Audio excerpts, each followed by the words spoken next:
Hey everyone, welcome back to the series where I share daily how our progress in rebuilding our website is going. Yesterday we had a video about structured content, sanity, and how to use that in a website project like ours. And I was talking about a bit where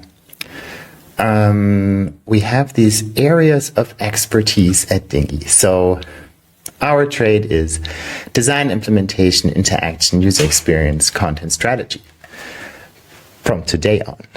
Yesterday, design was called branding, interaction was called interaction design, and implementation was development. And so it sounds like a small thing, but these categories actually connect with many different things in the website. And so renaming them today, I thought I'm going to have a lot of work rebuilding my site and to make it all work in the different places that we're using it.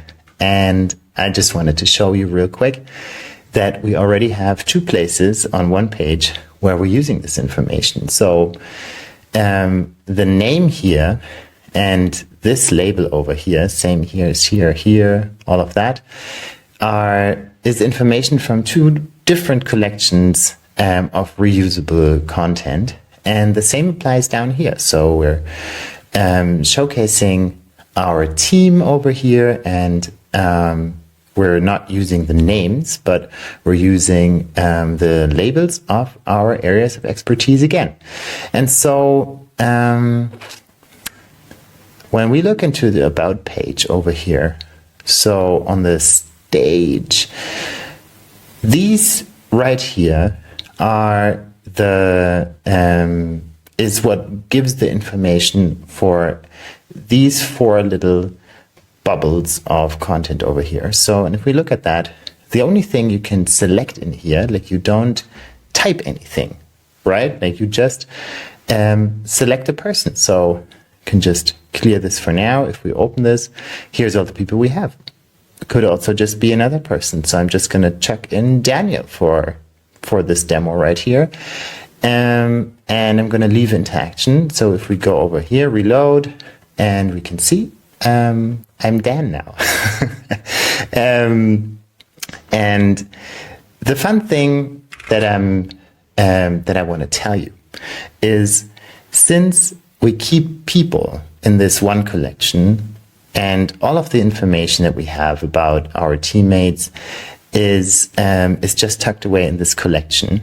And the same applies for the area of expertise, like the name, the slug handle, the visual, like all of that stuff exists exactly one time. And so if I go into the About page wanting to rename development to implementation, I didn't even have to, because I already had renamed it in the areas of expertise. And so we can see right away that I'm going to just quickly change this back to my name.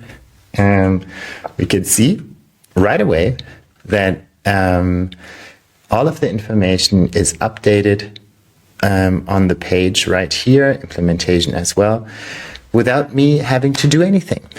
And so that's very nice. That is very nice for me as a developer, but this is also very nice for small teams who want to move quickly and still stay consistent and on brand. And along those lines, I wanted to share another little example that we coded up yesterday, and that is this funny page where we're just talking about our tech stack, like tools we're using at Dinghy, and we split them up in categories. So we can have this little nice effect going on here that the others blur out, and it just shows you which frameworks are we using. And that page is made in a very similar fashion. So we have a dedicated list of all the tools we're using. They are here. If we open one, TypeScript has a title, has a logo, and has one tag, but can have multiple tags. So, and these tags are their own collection as well, which we not only use on softwares and tools and stuff like that, but also on blog posts.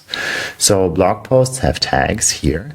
And if I were to rename our tag strategy to somewhere else, to something else, then it would rename everywhere, also in the tech stack page. And that's just amazing. So whenever I use these things in more than one place, everything will just update, and that is just so massively convenient. Not only for small teams, I suppose. But yeah, just wanted to show you that quickly. Going to shoot out the next update tomorrow. I hope that we've been working on another exciting area of the site. I hope you're enjoying these videos. Let me know what you think of them. And yep, stay productive.